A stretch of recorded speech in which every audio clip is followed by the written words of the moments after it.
Hi friends. ഇന്ന് ട്രിവാൻഡ്രത്തുള്ള വെട്ടുകാട് പള്ളിയിലാണ് പോയത്. ഒരു 7:30 മണിയൊക്കെ കഴിഞ്ഞപ്പോഴത്തേക്ക് നല്ല തിരക്കുണ്ടായിരുന്നു കേട്ടോ. അപ്പോൾ നല്ല ഡെക്കറേറ്റോടെയാണ് പള്ളിയൊക്കെ അലങ്കരിച്ച് വെച്ചിരിക്കുന്നത്. അതിനുശേഷം കുറച്ച് സ്റ്റാളൊക്കെ ഉണ്ടായിരുന്നു. അവിടെ കയറി നമ്മൾ കോളിഫ്ലവറും ഇതിൻ്റെ പേരെന്താ, കോളിഫ്ലവറും മുളക് ബജിയാണ് കഴിച്ചത്.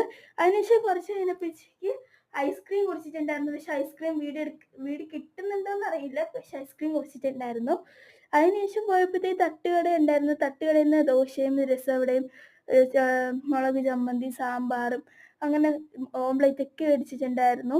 അതിനുശേഷം കുറച്ച് സാധനം പൊരിക്കടല, ഈന്തപ്പഴം, ഹൽവ, കുറച്ച് സാധനമൊക്കെ മേടിച്ചിട്ട് നമ്മൾ നേരെ വീട്ടിലോട്ട് പോകുന്ന വഴിയാണ്. അപ്പോഴാണ് കുറച്ച് ലൗലി നെല്ലിക്ക ഉപ്പിട്ട് വെച്ചിരിക്കുന്നത് കണ്ടത്. പിന്നെ ആ ഒരു കുപ്പിയും മേടിച്ചിട്ട് നേരെ വീട്ടിലോട്ട് പോയി. അപ്പോൾ എല്ലാവർക്കും ബൈ ബൈ. നമ്മുടെ അടുത്തൊരു വീഡിയോയുമായി വരും. എല്ലാവർക്കും ടേക്ക് കെയർ. ബൈ.